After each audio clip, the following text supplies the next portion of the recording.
dialogues, workshops, webinars, and exhibitions that we have been holding, encouraging a sustainable journey for the garment sector in Bangladesh.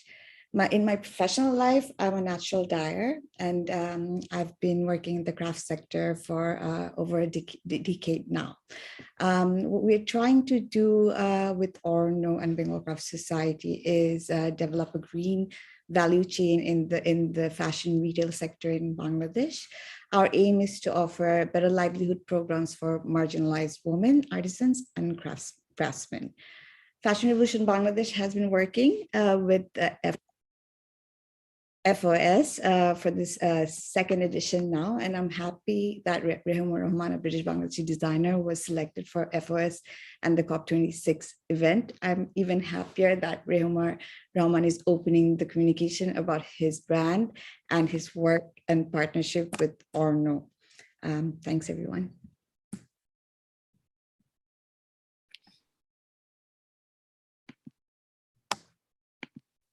So now we're going to have a look at some films that Ray and Aranya have made to document their process of working together. So we've got 2 films to watch, and then Ray is going to introduce the patchworking process that Aranya and he have been working on for their new collection. And then after that, we're going to have some discussion. We're going to stitch and chat together with Shireen, Norshin, Cesar, myself, Tamsin, and Ray, and we invite you all to stitch along with us and discuss some of the topics brought up in the films that we're about to see.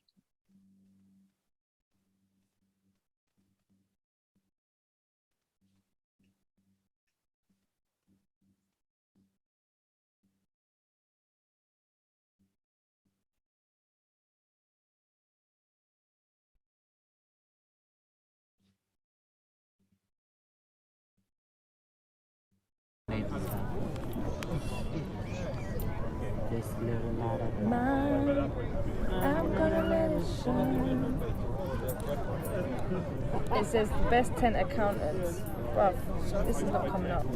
When I see Simba's downstairs and I go and like stroke him, and then she hears that I'm there talking to him, and then she'll wake up and she'll be like, marry the cat then. I'm like, wow, you woke up from a deep sleep to tell me that. Wow. Violence. Isn't it cute? Stunning. Oh, Black yeah. trousers. Her face was so cute. She's white. Huh? She's white.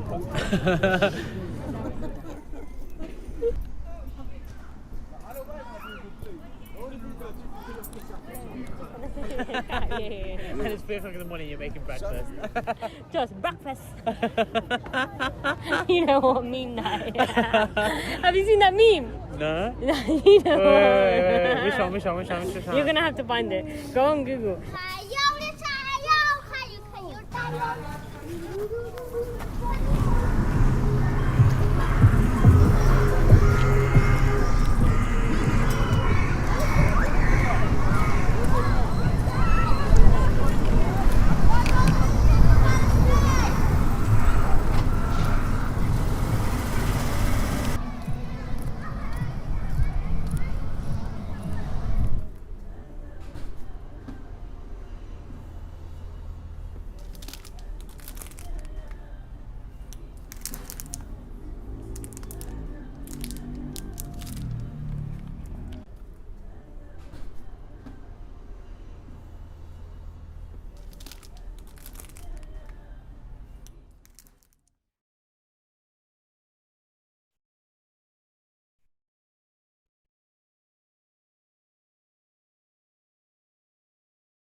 So just before we start this film, just like to invite Ray to take the stage and introduce himself, talk a little about his work, and then he's going to talk us through the patching process, how we can mend and repair using patchwork. So if everyone who has something to mend with them and something to patch, do get your scissors, your sewing needles, and your garment out. I've got a kimono here which I need to patch the underarm of, and I've got some ribbon to do that with. So over to Ray. Hi, everyone. Thank you so much for Fashion Open Studio, for Aranya, and for everyone coming onto this call. I think just really quickly about the two videos that we just saw. The first one was the fashion film, and I really want to share that with everyone, just so everyone really understood the brand and what we're all collectively doing together, the work that I've done with Aranya as well to decolonize craftsmanship and the way we can move forward. And in the second video, I know it was 2 minutes long, but I think it was really showed how long it takes to do that patchwork technique. And that was 2 minutes to just do 2 strips, and to make about a meter takes about how many lines is that? Maybe like 12 lines of that. So just to really see what type of craft culture we're trying to cultivate. But moving on to patching stories through stitches, this is a video that I made in real time. So it is literally me patching something to, yeah, exactly. Nothing has been sped up. There is no sounds over it, so I'm just going to explain things as it happens. But this is a great freeze frame because it shows exactly how minimal the equipment is for you to do this. It's a very simple patch technique, and it is using scraps of fabric that you've found around just to patch over to create like a very cute little square patch that sits on top. And the garment that I'm choosing to do it on is a jumper of mine, which is this green jumper, which I've had for many years, and I've had a hole in it for many years too. And I wanted to use this workshop to show you how I'm gonna love this garment a lot longer. So we can start playing the video, and hopefully that in my time of speaking, that's given everyone time to pick up all the equipment, the scissors, the snips, the thread, needles, stitches, and scrap fabric.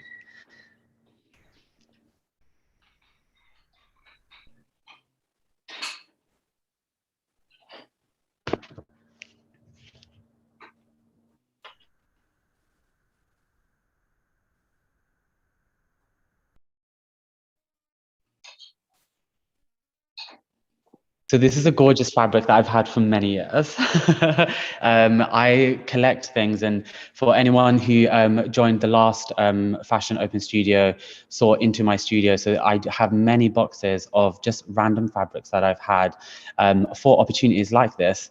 And that's the small hole that I'm trying to patch over. So right now, everyone should have identified exactly where the hole is that they're trying to patch, or a stain, or something, because sometimes we make certain stains on our clothes that we can't get rid of. So you're going to see this is me trying to figure out exactly how big of a patch do I want on it.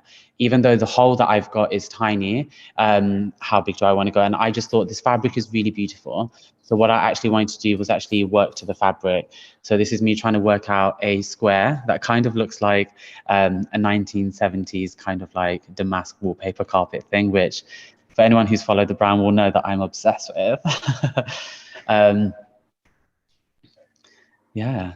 And any questions along the way, please do say, and let me know if you have any difficulties. So the technique here that we're going to do with patch is about trying to have a clean edge, because there's other patchworking techniques where you do just salvage over. So this is me just folding over a certain element so that I can figure out what that line is that I want to stitch on. So it's like machine stitching, but through using the hand. So this is me just roughly folding the fabric back. In a very professional situation, you would have an iron, but this is me trying to show if you was on the train, if you was on the bus and you just thought, hey, I'm going to patch something together, you can just use the heat of your hands just to really make that line embed over. so that now that you've chosen the exact size that you want and you folded it back and you've thought about it, you can slowly start preparing all the other bits, like your thread to your needle. This is me choosing the needle. It's weird. I've watched this video back quite a few times and it's giving me very big Blue Peter vibes. So for anyone who knows that reference, it is very So here what I'm doing is I'm just making sure that I've cut a long enough thread. So a lot of the times when we do things, we do just grab a lot of thread just for, and I know it's a very small amount that we're saving, but just to manage our waste in even the thread that we cut off, I just go around the shape that you think you're going to sew and then maybe 10 centimeters extra just for you to hold on to. And then threading through the needle, you don't want to make a knot at the end. You actually don't want to make a knot at all. You want to just kind of feed the needle through and just have one side lingering and the other side longer. So one length should be longer than the other.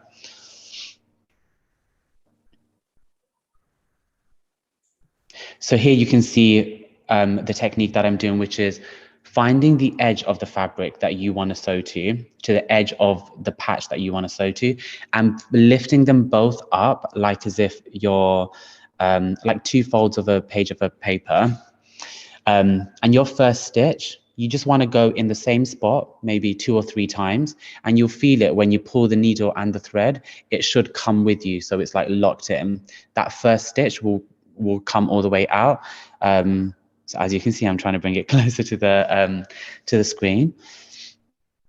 And then once you've done that, the technique of the sew is actually quite simple. You're going from one side to the other and you just picking each side up so that you have a very flush finish, so that we can have a very couture level of a patch, a very clean finish to the fabric.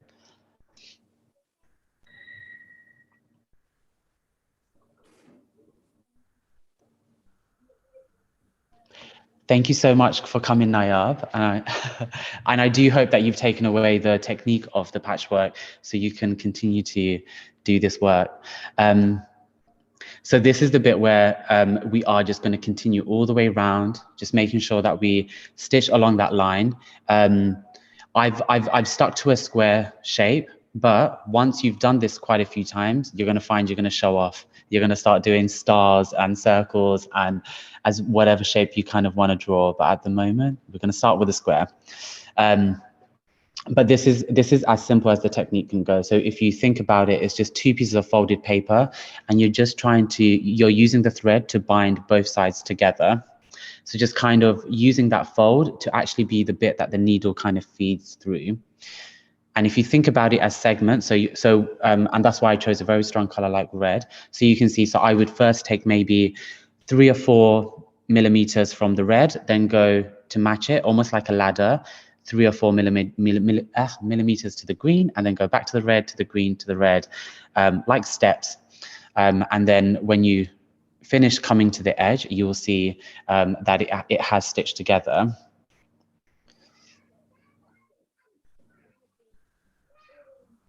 So when you're doing your first line, you don't want to go right to the end. So as you can see here, I haven't gone right to the end. There's a bit that's left open at the side.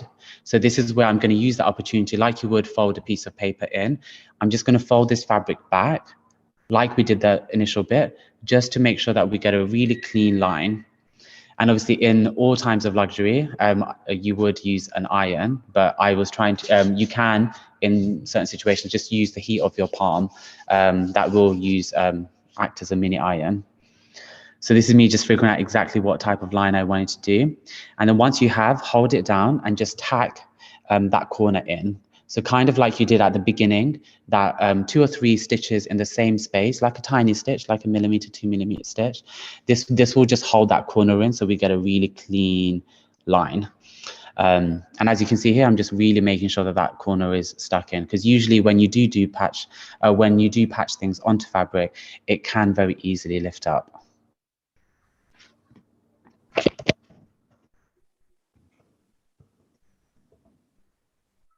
And then once you've done that, then you continue around to the other side and continue that same technique, almost like steps of a stitch. You're going left, right, left, right, left, right at like 3 to 4, maybe 5 max millimeters at a time. The smaller that stitch, the more connected it is. I actually showed this video to a friend of mine, and she said it's like a K'NEX toy. I'm not sure if anyone remembers the toy K'NEX, like that kids use. It is just small little grids that kind of just like slot together.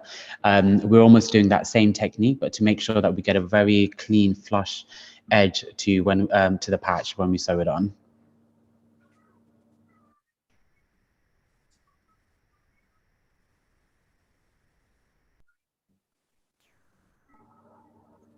So as you can see here, I brought it really close to the camera, so you can see actually as you're sewing, the thread line will completely disappear.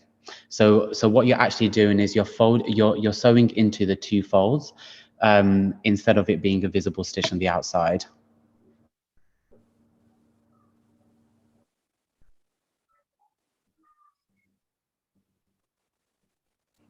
And the reason why I stuck to this one technique is because I've seen what other patchwork techniques that are out there, but the one that I haven't seen much of is this level of patchwork, which I actually saw in a video and a documentary about Christian Dior, when he used to have his old clients who used to come back and had a repair that they needed to fix. It would go to the atelier, and this is how they would do it from the inside, just to make sure that there's always a flush ending. So as you can see here, I'm coming back up to that corner. So using that same technique, I've kind of kept a space of about a centimeter away from the edge, because I'm again going to fold that side in, tack that corner really in to make sure that it's solid and it's not moving. And then I'm going to continue on to the line. So this bit here, you're going to see, so there wasn't much of that fabric, the line that I wanted to make, but and this is where I've made the stitch smaller. So where you can see that there's a potential for the fabric to kind of come unraveled, do the step stitches that you're doing from both left and the right hand side smaller, maybe between like 3 millimeters, just because then it gives more chances for the fabrics to connect together. So again, here you just see me tack the corner in, 2-3 stitches in the same space, and it just really helps hold that fabric down. And then as you can see, I'm folding them both back and then picking both of them up together so that I have 2 folds to work against.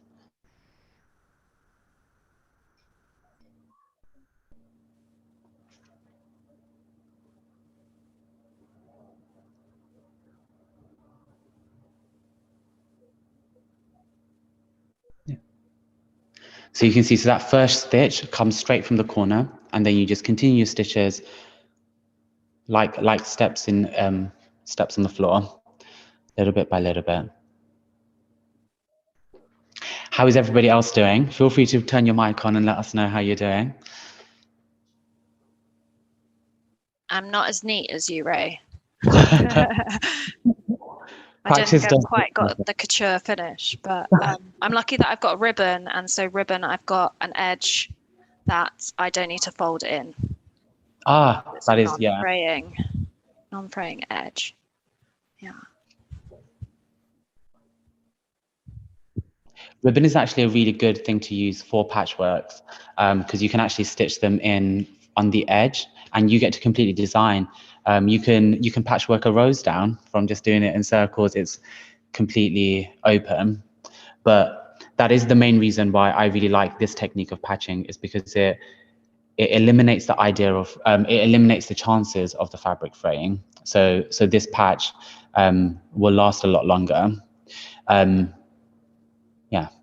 Yeah. How are others? How is everybody else? Aisha's doing. She hasn't got any fabric with her. She's patching pictures, which is nice. Patching stories. So maybe Aisha, you can tell us about what your stories are from uni. You can in the chat, or feel free to speak if you're comfortable doing that. Hi, yeah, I don't mind. I think I was cutting out pictures for my sketchbook. So pictures of my work. Patchwork of thoughts, though. Yeah. Patchwork of pictures. Yeah. Nice. Anyone else mending? along with us.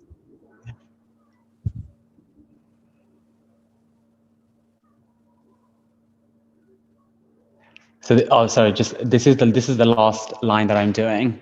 So, if you want, once you've got it all reinforced, you can go all the way around again, just to make sure that you've completely got it all together.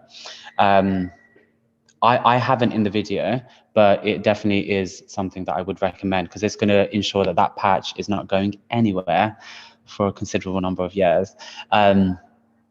Oh, the other thing I didn't actually do is allow, if anybody has any questions about the patchwork technique that you saw that I have been cultivating with Aranya for a long time, using the waist, do let us know, because Naoshing is also on the call here. Yeah, maybe now Naoshing and Ray, you can tell us a little bit about the archive waist and what, you know, how that was kept and why that was kept by Aranya. Oh, I think I'm going to let this over to Naoshing, because Naoshing, do you want to let everyone know? Sure, absolutely. So, well, on a 30-year-old brand, so we have a lot of fabrics from the traditional clothes that we make. Those are kurtis, you could say long shirts. So we have small patches. So what we do is we don't waste any of the patches. We make jewelries with them, bigger pieces. We kind of tend to stack. And we hope that we would be making something new and good, but it's been actually stacking for the longest time, and we grew attached to all the fabrics. So when we go to fairs, we show them as swatches, but never made a collection with them. But we just use it for the jewelries. So when Ray came down to Dhaka, and then he was talking about his collection, and then he was like going around the factory and the space, and he stumbled upon the room, and he's like, oh my God, I hit jackpot, right? So he wanted to use them, and we were like, of course, go ahead. And then you know, what he makes, he taught our tailors how to do his specific patchwork. And he, of course, took the fabric with him to UK to create his collection. And when we saw what he did with it, we were so amazed. The color blend, he segregated our colorways. So it was something very different and new for us. But during the pandemic, you know, we had to close down our shop, and we were struggling to get work. So we worked with WFP, World Food Program, and they're like, look, we want some mask which is not, you know, it's sustainable and biodegradable. So can you guys make masks for us, for our staff and colleagues in the ground? So we ended up using most of the patchwork, the fabrics, and make a vintage mask where you can just tie it up. And then Ray's like, can I work more with the patches that you have? I'm like, we're almost done except the silks. All of them is gone now. Yeah, so that's our story. We're so glad Ray like invented this whole fabric out of what we've been like accumulating for years now, and then hopefully production started, so he'll get some more fabrics to work with.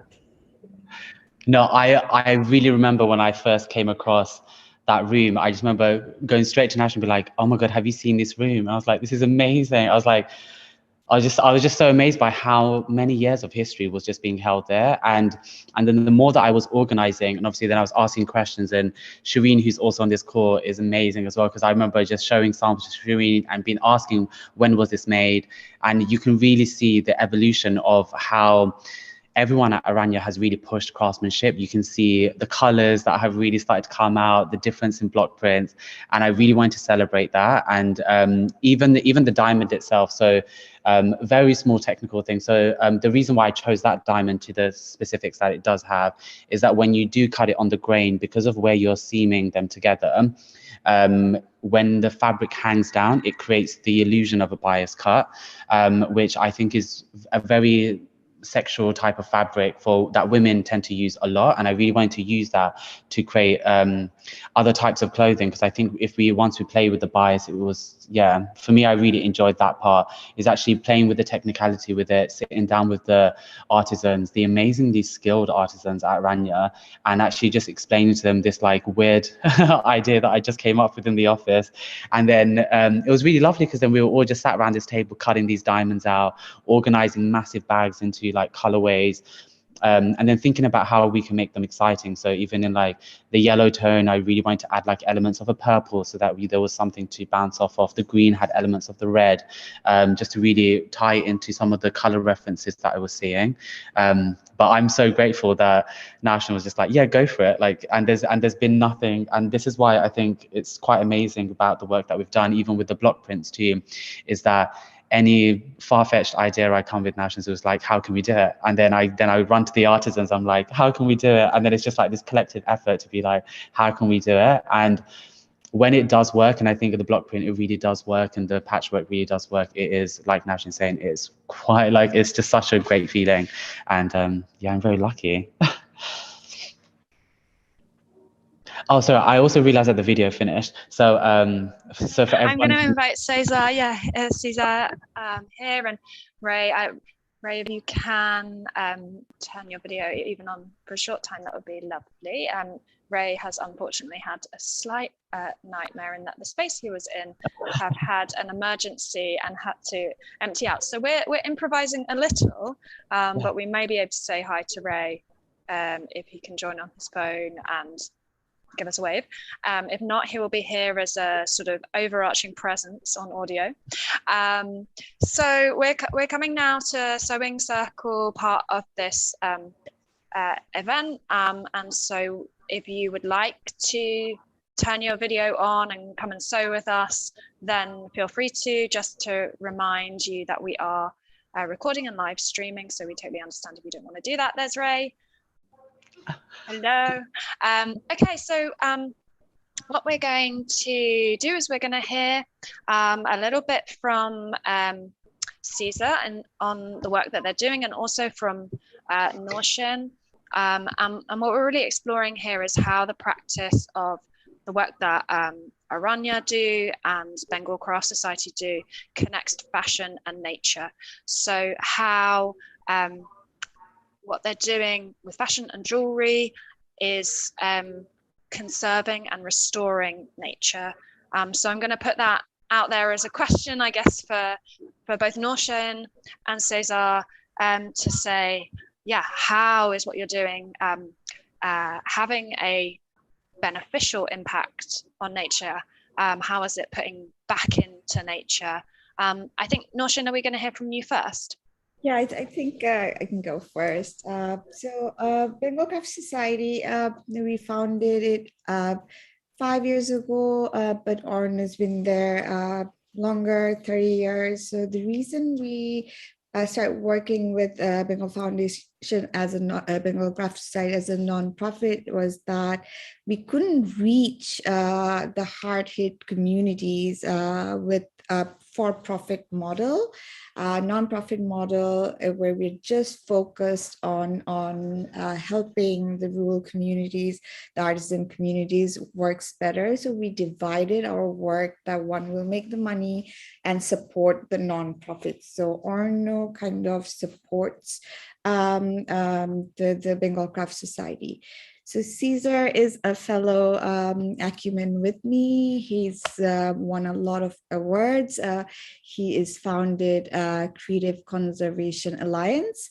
So I remember Cesar coming to me with his, when he's having to deal with a lot of challenges on the ground. He mainly works in the Chittagong Hill Tracts. It's a part of Bangladesh, southeast, where we have reserve forest, reserve forest, and there's a lot of indigenous communities who live in the forest, and they're quite remote.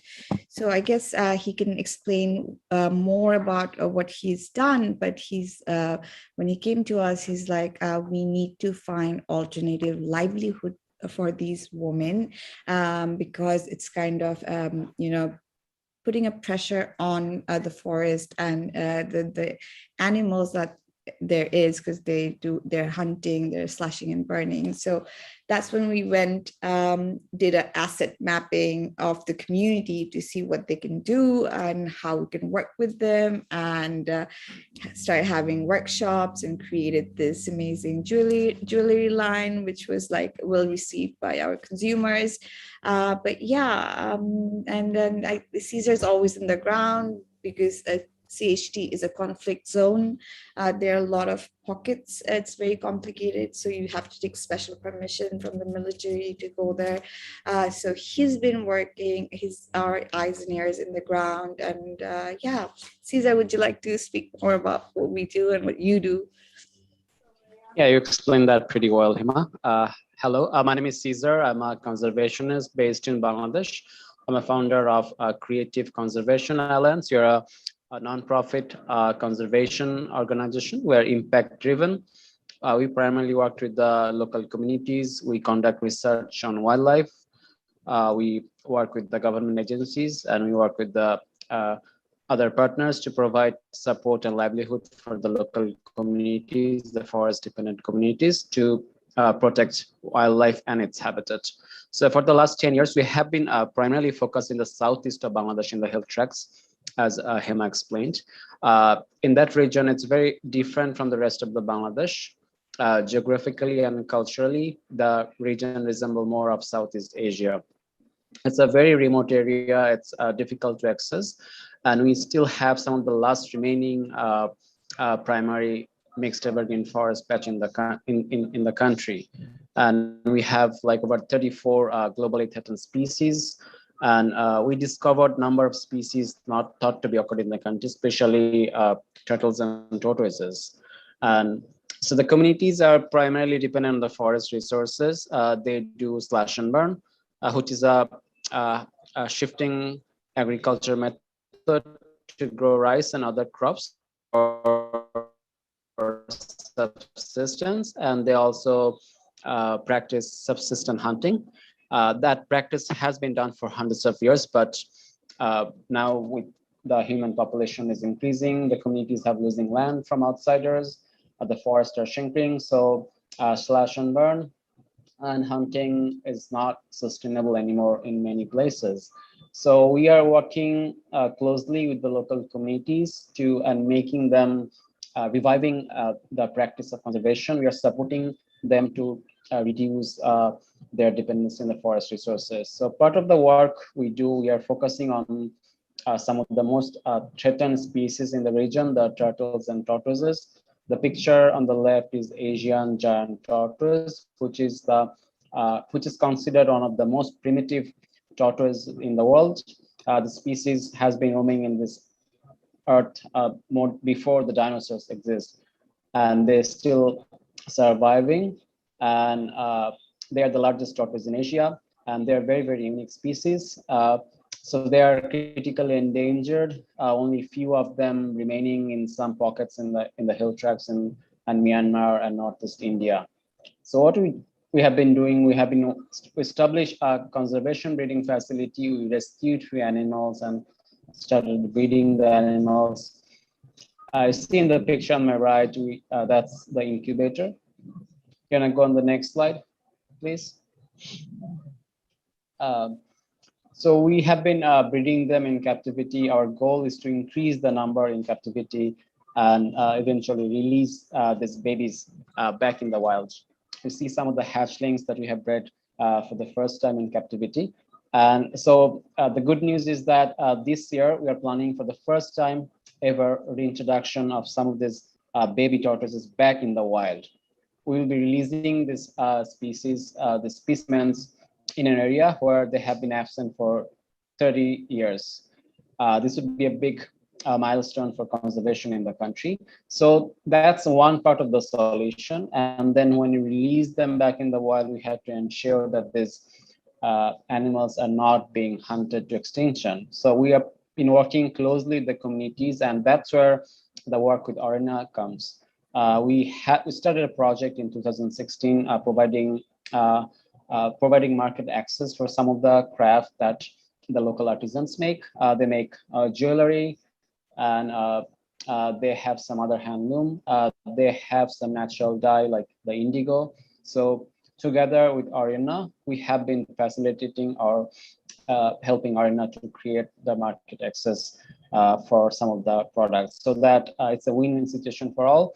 The local communities are directly benefited from the project, and when you work there, we also establish a village community conservation cooperative. So the communities who get the support from our initiative also agree in certain aspect to cease hunting or to demarcate certain areas to protect that habitat. Here you see some of the people, former hunters that we have trained to protect the species. So the people who have once hunted the animals are now become the guardian of the same species. And yeah, that's basically some of the work we have been doing with Arena. And here, yeah, some of the jewelry that designers from Arena have created. Do you wanna add more on this particular brand, Hema? Sure, absolutely. So everyone who doesn't know me, I have a nickname. Bengalis often do. So that's what you're hearing, and as Caesar referred to me as Hema.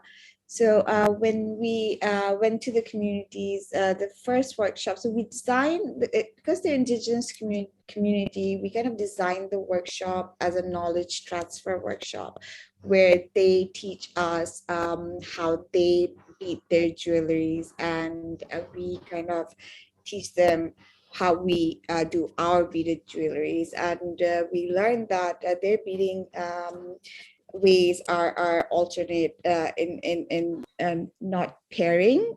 They do threes, and we do like pairings, right?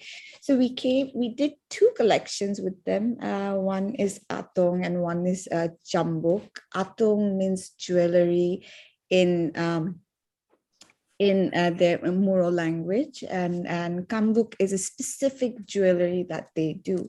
So the first one, so the Moros, they tend to use plastic for their beads, and Orno has a strict policy to not introduce plastic into our collection at all. We don't normally do this. So what we did is we kind of came to a middle point with the indigenous community. We kept the original jewelry as a small section, and but we co-created an entire line, replacing the plastic with wooden beads, the bamboo beads that we have. Thinking that in ancient times they would not use the plastic. It came when the boundary, the China, the beads started to come. Right now we are planning to work with them with glass beads instead of the plastic ones. So yes, so this jewelry line was the first that we made with them. The second project, which didn't go very well, when we found that they do indigo dyeing, and they've been practicing for a long time, we did another knowledge transfer. We learned their ways of dyeing, which was very different from ours. And we do a cold bath. We do a cold bath, they do a hot bath. I've been going around the world learning natural indigo bat dyeing from different parts of the world now, and pretty much West Africa, Bali, Japan, they have different ways of creating their vat, but it's quite similar. But the Moros, they have entirely different mannerism in dyeing. So, but it's not scalable. So what we tried to do is create two lines with them. We were very excited. We found that indigo is a regenerative plant, which means it's a nitrogen fixer. So Caesar was very excited to promote the cultivation of indigo in the arid lands, because again, as he mentioned, that there's they do a slash and burn practice for their rice. So we thought that those arid land over the years, if we start cultivating indigo, would maybe come alive, and we can plant trees and plants there. We faced a lot of challenges, mainly it's a hilly area. So that was one of our biggest challenges. When we tried to do the work, we also realized water scarcity was one of the main challenges we had. We kind of halted our project because we realized that the community is not even getting enough water for themselves to drink. And it's kind of unfair for us to just pull water from here and there just for the cultivation without addressing the water need for the community. So this is something we would like to work in the future with CCA, CSER, and try to figure out how we can promote their age-old practice of indigo in a way that is sustainable. Yeah, that's it for now. Amazing, Noshin, and thank you so much, Caesar. It's so interesting to see your work, and I know that there's other plans for as well to extend the impact of what you're doing. It's super exciting. So do have a look at the website for Bengal Craft Society and also for Conservation Alliance. Yeah, that'd be great. Thank you. I'd like to ask Ray, and maybe in a bit of conversation with Shireen as well, to talk about what Ray, I think you eloquently described as design for decomposition, and how your practice has been influenced by Aranya's practice in this area, kind of really thinking about how stuff returns to the earth, not just how it's extracted from it, but what imprint it will leave when it's at the end of its life. Thank you. I think I'm going to quickly just say that when I first started, like our relationship with Aranya, I wasn't designing for decomposition then, but it was through seeing all of the amazing work that Naushin is really trying to push through Aranya, and actually has always been the ethics and the principles of the brand. And then I just kept thinking about what can I do over here, what can we do to embed in, and then that's where I came up with the idea of planting, actually no, well, it's not planting a seed, but it's putting a seed into the facing of each of the garments. Some of them do have more than one, but the tree that I chose was a poplar tree, which is very it's one of those trees that kind of can grow in many different landscapes, and depending on the ground, it can grow in many places. But I did that with the idea and the hope that one day when somebody is either bored with the garment and wants to dispose of it, they can just put it onto the ground and it will decompose away into the ground over 10 to 15 years. But just the worst case scenario, if the apocalypse does happen and climate change has actually overcome and taken over everything, then it will just decompose into the ground, and after we've gone, then it will cultivate new life. But that's the element that I really wanted to add in, and especially because of all the work that I've done with Aranya and with Shireen more so, making sure that the fibers of all the fabrics that we're using are natural, organic, and are ethical, and making sure that the dyes that we've used, even the fixants and the mordants, which is what I've learned so much from Shireen, and I know, and I've been very lucky to be able to just be very close to her while she's doing stuff and while I'm doing stuff, asking many questions. So what I'm going to do is actually just say that I'm really lucky by her, and she's very patient and has taught me a lot, which is I've really embedded into my brand. So this is where I would love to hand over to Shireen for her to tell everyone what she does and what inspires her. Thank you, Shireen. There's a question for you. আপনি যদি unmute করেন, so guys, I'll be translating. So Ray quickly told us যে আপনাকেও অনেক আপনি অনেক ধৈর্য ধরে ওকে অনেক কিছু শিখিয়েছেন। তো ও জানতে চায় আপনার কাছ থেকে যে আপনার কাজ, আপনি কি করেন অরণ্যতে, কত বছর ধরে আছেন, কি কাজ করছেন, এটা নিয়ে জানতে চাচ্ছে। Shirapa, you have to unmute. মিউটটা ইয়ে করেন। Can you unmute her? Yes. Perfect. হ্যাঁ, আমি অরণ্যতে আজকে 16 বছর ধরে আছি। এখান থেকে আমি যখন জয়েন করি তখন আমি এখানে কিছুই জানতাম না। আমি এখানে এসে বিভিন্ন ট্রেনিং করে তারপরে বিভিন্ন ট্রেনিং করেছি, তারপর বিভিন্ন দক্ষ লোকের সাথে আমি কাজ করে এদের সাথে আমি অনেক কিছু শিখেছি প্রাকৃতিক রং নিয়ে। আমি 35টা কালার বের করেছি, তবে আমরা সব কালারগুলি করছি না, আমরা যেগুলি বেশি বেশি দরকার আমরা সেগুলিই করছি। আর এখানে কাজ করে আমার খুব ভালো লেগেছে।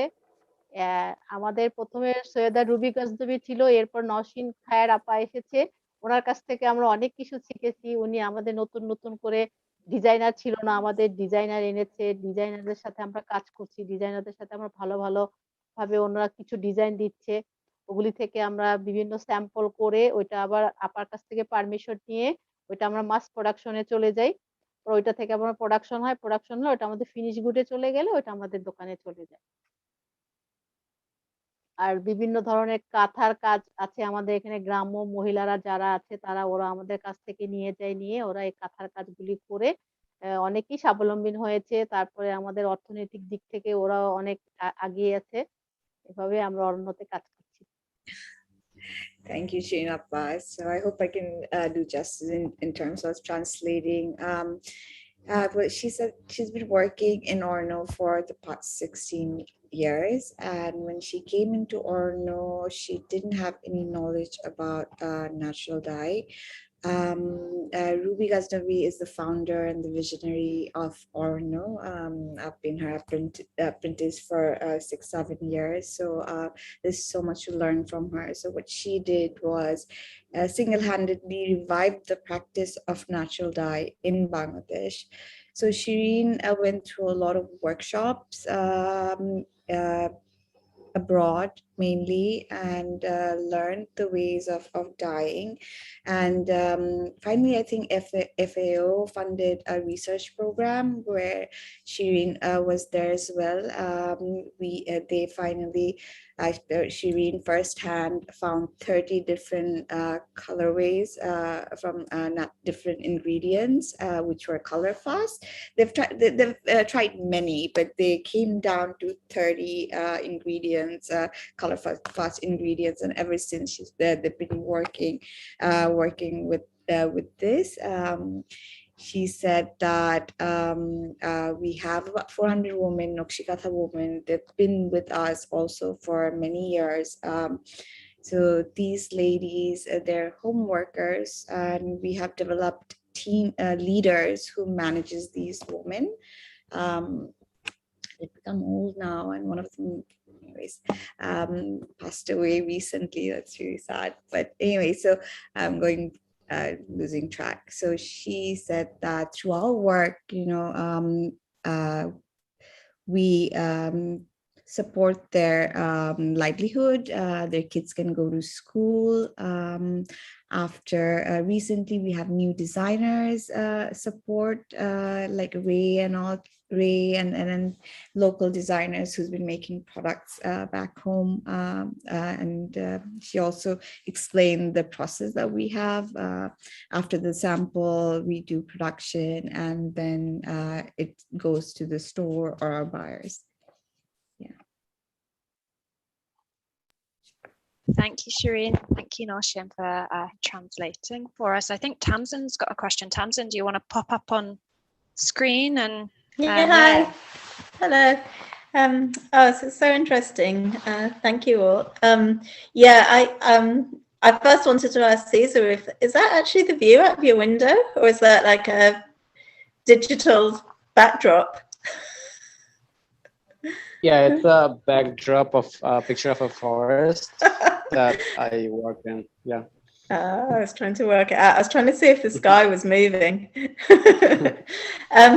Yeah, sorry, I had a probably fairly simplistic question, but I wondered if you had an answer, which was, what would you like to come out of the COP26 talks? Is there one thing that would make a positive impact on Bangladesh and the indigenous communities.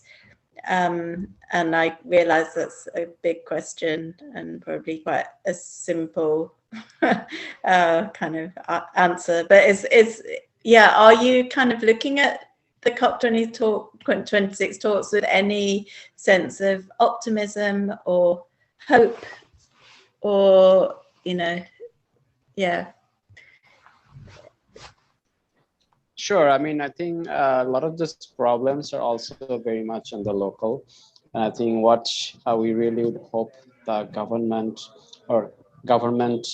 have taken some initiative, but we would like to see that political commitment, those commitments in action, and taking those actions in the policy level to protect our remaining forest. Because as we speak, many of these forests, as you see in my background picture, are gonna be developed, new roads will be constructed, new projects will be constructed. So yeah, I would really like to see some action in the local level, not in just the, you know, in the conference. And do you feel that that's represented by your spokespeople going to the COP26 talks? Yeah, I would hope so. Yeah. Mm-hmm. Yeah, no, interesting. And Norshin, what about you? Do you have any? What do you hope is going to come out of COP26 that would directly benefit Bangladesh? What do you see as the biggest challenges? Well, I believe Bangladesh being there is a climate emergency in Bangladesh specifically. We have a lot of cyclones, we have a lot of different kind of problems, climate related. We have the moving islands where people stay, which means like 60% of the time in a year they're underwater, so they have to adapt and start living again. So there has been a lot of talk, a lot of support in terms of offsetting climate, but again, focusing on the fashion sector, which is also contributing a lot of degradation, especially in our riverway. I know that one of the river Shanggu in the Chittagong Hill Tract is also drying up right now, and we're also thinking about putting, you know, power plants, more development projects, wind water. So a proper strategy for our industries and to safeguard would be great. I would rather see the sectors directly contributing in terms of supporting and offsetting the damages that they have made. So maybe COP26 can trigger a discussion where private sector can be more involved in terms of supporting works like Caesars and go directly to support give what is necessary, because firsthand I'm seeing how difficult the work is, very complex, especially in Chittagong area, and the forest is shrinking very fast, and it's really sad to see the state of the forest right now. Oh, thanks, Norshin. Yeah, it's really interesting to hear. Yeah, there's so many specific localized issues, aren't there, that I think often don't really get talked about.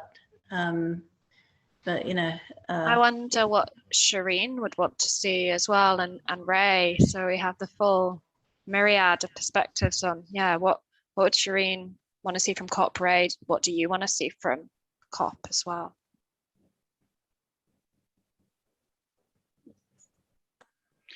Shireen, do you want to go first? Shireen, do you want to go first? আমি একটু বলি, COP26 তো আমাদের environment নিয়ে একটা conference হয় ইয়েতে গ্লাসগোতে। ওখানে আমাদের দেশের পরিবেশ নিয়ে মানে পুরো ওয়ার্ল্ডের পরিবেশ নিয়ে কথা বলা হয়, যে কিভাবে নষ্ট হচ্ছে ক্লাইমেট চেঞ্জ এসব নিয়ে। তো আপনি এই যে আমাদের প্রোগ্রাম থেকে আপনার কি মেসেজ আছে যে আমরা কিভাবে পরিবেশ আমাদের প্র্যাকটিসে ঠিক করতে পারি বা প্রোটেক্ট করতে পারি, এটাই জানতে চাচ্ছি। পরিবেশ দেখো, আমাদের যে জায়গাটা যে ওরা কাজ করতেছে ওই জায়গাটা আমাদের দেখতে হবে যে ওর ঠিক মতো আছে কিনা, ও বসে এখানে কাজটা করতে পারতেছে কিনা। তারপরে বিভিন্ন টাইপের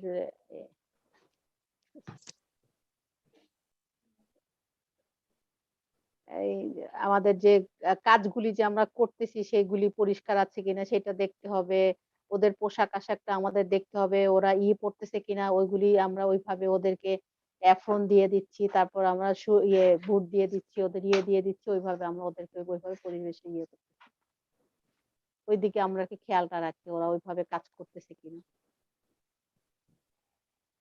তো শিনা একটু বলি, এই পরিবেশ মানে আমাদের ফরেস্ট, আমরা যে কেমিক্যাল ইউজ করি না, আমরা যে মানে আমাদের পরিবেশ ঠিক রাখি, ওইটা নিয়ে বলতে চাচ্ছি। ও আচ্ছা আচ্ছা, ও কেমিক্যালটা আমরা ওইভাবে করি না, যেটা আমরা আমাদের ল্যাব থেকে পরীক্ষা করে নিয়ে আসে যে এটা আমাদের পরিবেশ দূষণ হচ্ছে কিনা। ওই ওয়েস্টেক যে পানিটা যাচ্ছে আমাদের র মেটেরিয়ালের, সেই পানিটা আমরা আবার গবেষণা করে নিয়ে আসছি যেন ওইটাতে আমাদের কোনো প্রাকৃতিক দুর্যোগের কোনো হবে না, ওইভাবে আমরা আর কি এটা করি। So Shireen is kind of encouraging, she got the question wrong first, but she was talking around this safety and security of the environment. I guess I was not being able to relate, but she said that everybody should have the same practice and make sure that, you know, when we're disposing or discharging any chemicals, you know, we just, you know, be very mindful of the, you know, the harmful substances that's getting into our waterways. And yeah, so I think that's her main message. And Ray, how about you? Yeah, so for me, I think this the conversation around COP26 is, especially being in the UK, is in a lot of the things that I'm talking about, especially with like the people that from the British High Commission to local MPs who are also Bangladeshi, and for a lot of people who have followed the brand will know that I have very little regard for hierarchies and positions of people, and there was a very frank conversation I did have with the British High Commissioner from here, and to be honest, like I put it quite simply, I was like, if we don't work a lot harder at climate change, there won't be a Bangladesh for you to celebrate and protect. And now through these many conversations, and these are like very background things that I do, which to be honest, I think it's just like, yeah, everyone should be doing stuff like this. And I've just been having lots of these conversations with a lot of these high commissioners about what they can do. And for anyone who has gone and had these conversations in political spaces, they will understand the barriers that we come up across. But so then I've tried to come at it from a different angle. So there's now a collective of us from the UK who have businesses in Bangladesh who own like banks and hotel chains and RMG, factories that are ready-made garment factories and stuff like that. And there's 50 of us together. Some of them are also NGOs who work in charities, trying to very much like what the work that Caesar's doing. And 50 of us from the UK are signing a letter to send to the Prime Minister of Bangladesh and to the whole High Commission team so that they actually make an action plan. Because I think we've seen lots of talks and many of the conversations are deferred by speaking about the amount of green factories we have. But I think the one thing that the government aren't doing is actually doing a lot of work about actually making sure that the factories that aren't documented are doing their part in climate change. And I think the factories that are documented in Bangladesh have amazing, like Bangladesh has the most green factories in the world for any country. And that is something to applaud.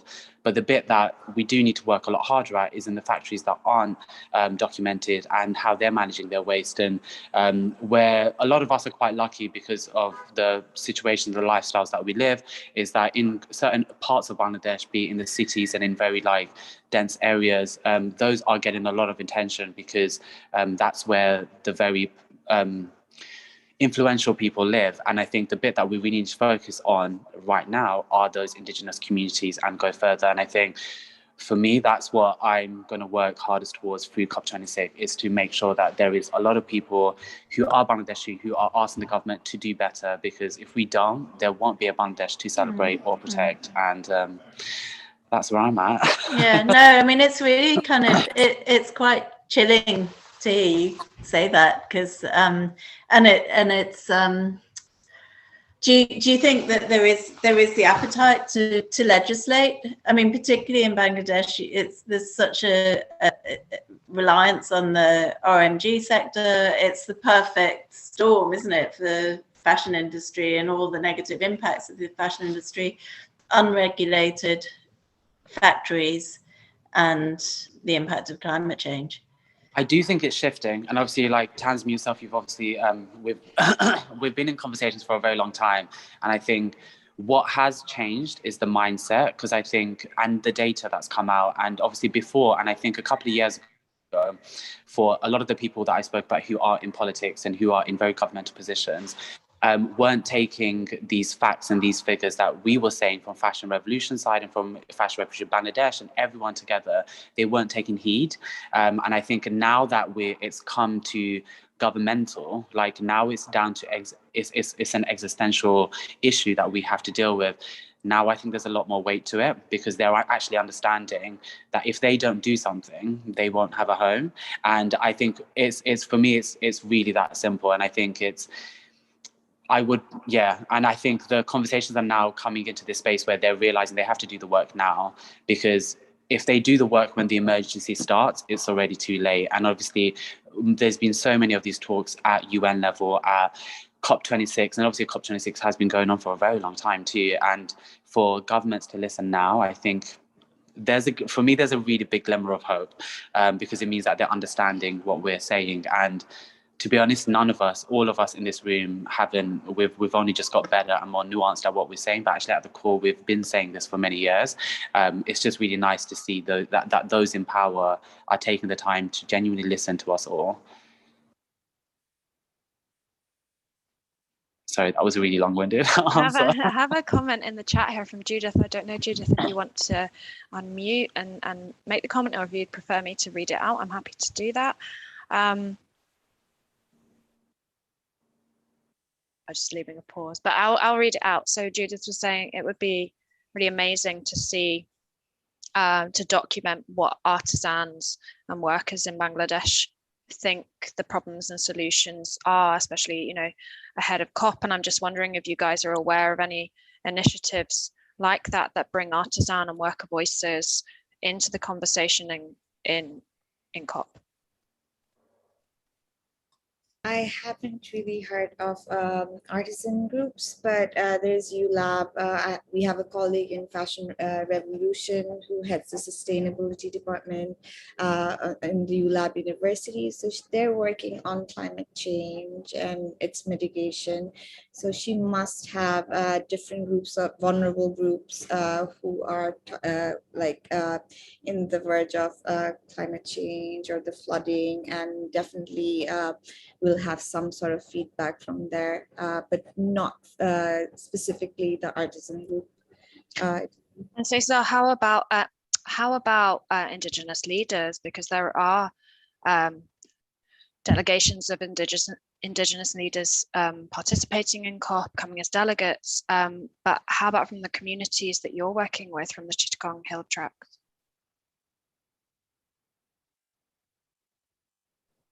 Yeah, I don't think there are too many delegates from the Indigenous communities representing in the COP. The part of the communities that I work with in the southeast of Bangladesh are the education, the literacy level is very low. So I don't think there's, unfortunately, not many Indigenous communities representing in the COP, and I think the number should be higher. Yeah, and I think, you know, these barriers can become excuses, can't they, rather than obstacles that can be overcome, that it's doable actually to overcome these. Does anyone have a question that they want to ask from the audience? We'd love you to pop in the chat, or please feel free to unmute yourself and ask away.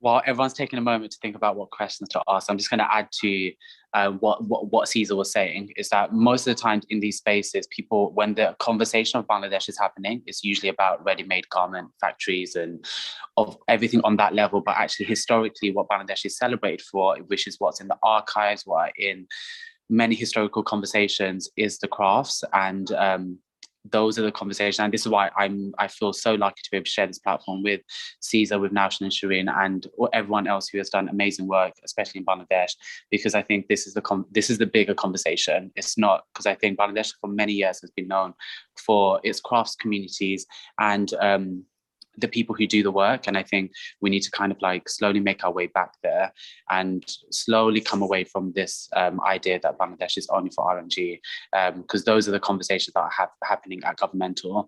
And obviously anyone who knows how politics and finances and capitalism works, it's because that is what they're interested in. So yeah, I'm just really glad that Caesar's here so that he can really let everyone know how important it is that we cultivate new ways of working. And that it's possible. I think that's the other thing. You know, people talk about how can fashion conserve and restore the environment, maybe in quite theoretical ways, but here's a really grounded, rooted example, one that other communities can look to for inspiration. I'm by no means saying that's easy to do. It's very complex, and both Caesar and Naushin have spoken about that, but it is it's happening, and there is you know, a combination of conservation and goods going to market as well. So livelihoods being supported and people being able to live and live on the land in ways that have worked for their communities for thousands of years as well. So yeah, I wanted to ask actually, Ray, well, just what you were speaking about made me think of a question that popped into my mind earlier, which was about, I guess, more how, I'm going to say, how the perception of Bangladesh and what made in Bangladesh means has motivated your work, and, you know, countering the systemic racism within views of, you know, what Bangladesh and fashion, what that brings to mind, you know. I wonder if you could say a bit about that. Yeah, so actually, so for a lot of people who don't know, I was born in London, and so my experience of Bangladesh is actually through the lens of the UK. And the first time I actually started to research about the factories and all the stuff, the crafts and all the communities that are in Bangladesh was in my final year of graduating from St. Martin's, which is actually the building that I'm in now because I actually lecture here too. And in my final collection, that was the year that Rana Plaza happened. And I just remember when that happened, obviously myself being Bangladeshi and the only Bangladeshi person on the whole fashion course in all the years, everyone was coming to me for some type of answer. And in my head, I was just like, listen, I'm just from down the road. Like I'm too young to be having these really, really big conversations. But then initially that was my mindset, but then I was just like, no, like this is my chance to actually do something. And then this is where I started to have bigger conversation with some of the craft communities in Bangladesh. There was actually someone that I was working with, his name's Shamim, and he was working in natural dye too and weaving. And this is before I even met Naushin or had even heard of the work at Aranya. And we worked together on my final collection where we were doing a weave together for fashion. And I think that was the first time I started thinking about the outputs of what happens in Bangladesh can actually dictate to how people see it, because still to this day, to be honest, a lot of the conversations when people are speaking about Bangladesh, like I said, it is usually about the RMG sector, about fast fashion, and it's almost in a point of degradation. when actually there's so much else to celebrate. Because if you actually, for a lot of people who have been to Bangladesh, they will see that majority of the people, like you can see it now with what Shireen's wearing, like majority of the women are wearing quite good textiles, and it's not like everything's quite locally sourced. And what surprised me the most is actually how sustainable people naturally were just by lifestyle. And actually the mindset and the viewpoint that we have from the West is that that's where it's happening, so that's where it's at, when actually no, with a reason why it's like that. But the people who live there aren't, like they live very close to the land that they're on. And I think through the work that I've done with the brand as well, we've worked really hard to really push this idea, and it's slowly changing. And I think there's other designers as well who are in the UK, and especially in this Western viewpoint of fashion, who are working really hard to decolonize this idea of craftsmanship. And it is, and to be honest, it really is for me sharing this platform with everyone that I work with, and being quite transparent about who they are, what they do, with who and where, because I think it's really important that anyone who's listening, be it Aisha, Tamsin, anyone, should be able to email Aranya, should be able to go speak to Shireen, go speak to Caesar, and see how can we push this idea of regenerative fashion so much more. Because I think the days where we're just producing things with no end has to stop. Like anything that we do produce that is new has to get back to planet in some way. Yeah, sorry, that was another long-winded answer. We just have a few minutes left, so I wanted to reflect that same question, I guess, to Norshin and to Shireen, in terms of how frustrating is it, as a pioneer of natural dyes, natural fibers, sustainability and circularity, how frustrating is it when you have conversations about made in Bangladesh that that's just not even in people's perception? It's quite hard to take at first, because personally I was appalled when Rana Plaza happened. I remember all of us, like all the volunteers, we just mobilized, and it was we were quite proud to be a country where we are producing clothes, where all these women were getting empowered. They would normally be married off at a very early age. So Garments Factory till these concurring events was something we took pride in, but Rana Plaza changed the outlook within our country as well as for people abroad. So it was really heartbreaking to see that, because as Bengalis, we kind of take pride, very simple people, and we would take pride in what we do. So I guess when initially people were skeptical of buying, buyers from they were being more hard on us, like we are a fair trade WFTO, the audits were done more skeptically. So it was really hard to build back that trust in the craft sector. I think that was one of the challenges. But in recent times, sustainability has become such a buzzword.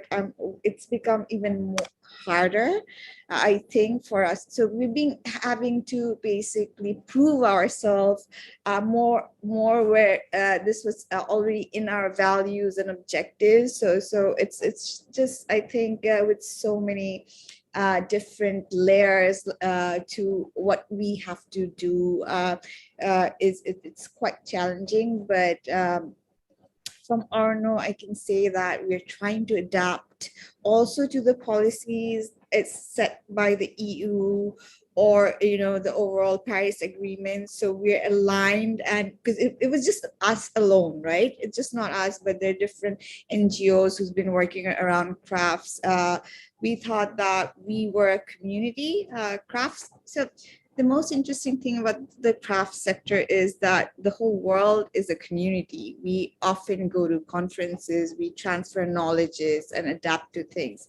So I believe right now it's a time where we align our philosophy with how the world is going forward. I think we'll have a good comeback in terms of telling our stories better. Yeah, and I'd like to hear the last answer to this from Shireen, and then I will wrap up for today, but it would be great to hear what Shireen thinks about Made in Bangladesh and the perception of what that means.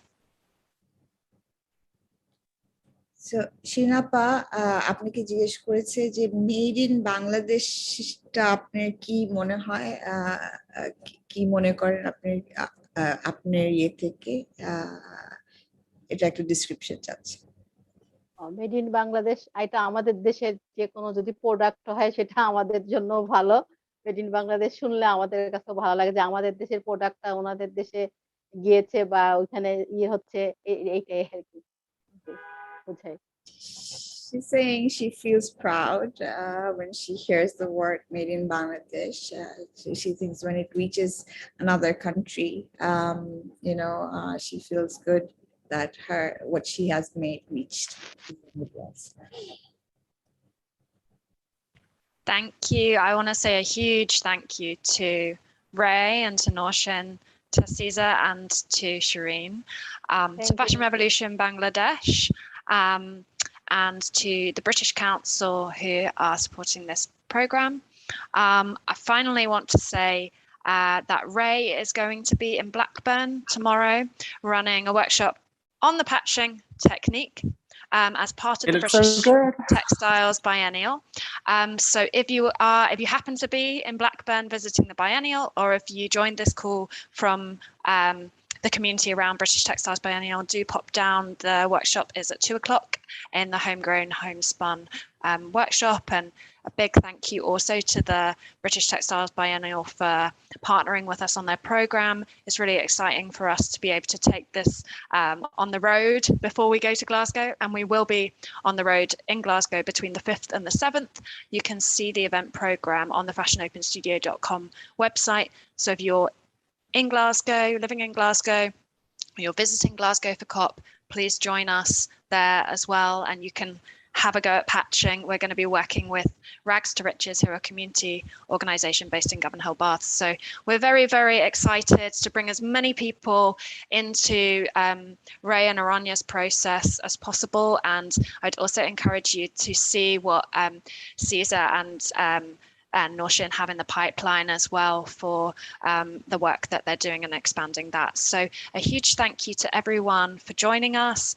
I hope that some of you managed to patch, or you're going to watch Ray's tutorial back. We're going to put that up on YouTube for you, and we'll send that out in a link after this event. But thank you very much for being with us. Thank you for bearing with us while we had slight technical issues earlier, and wishing you a good rest of your day wherever you are.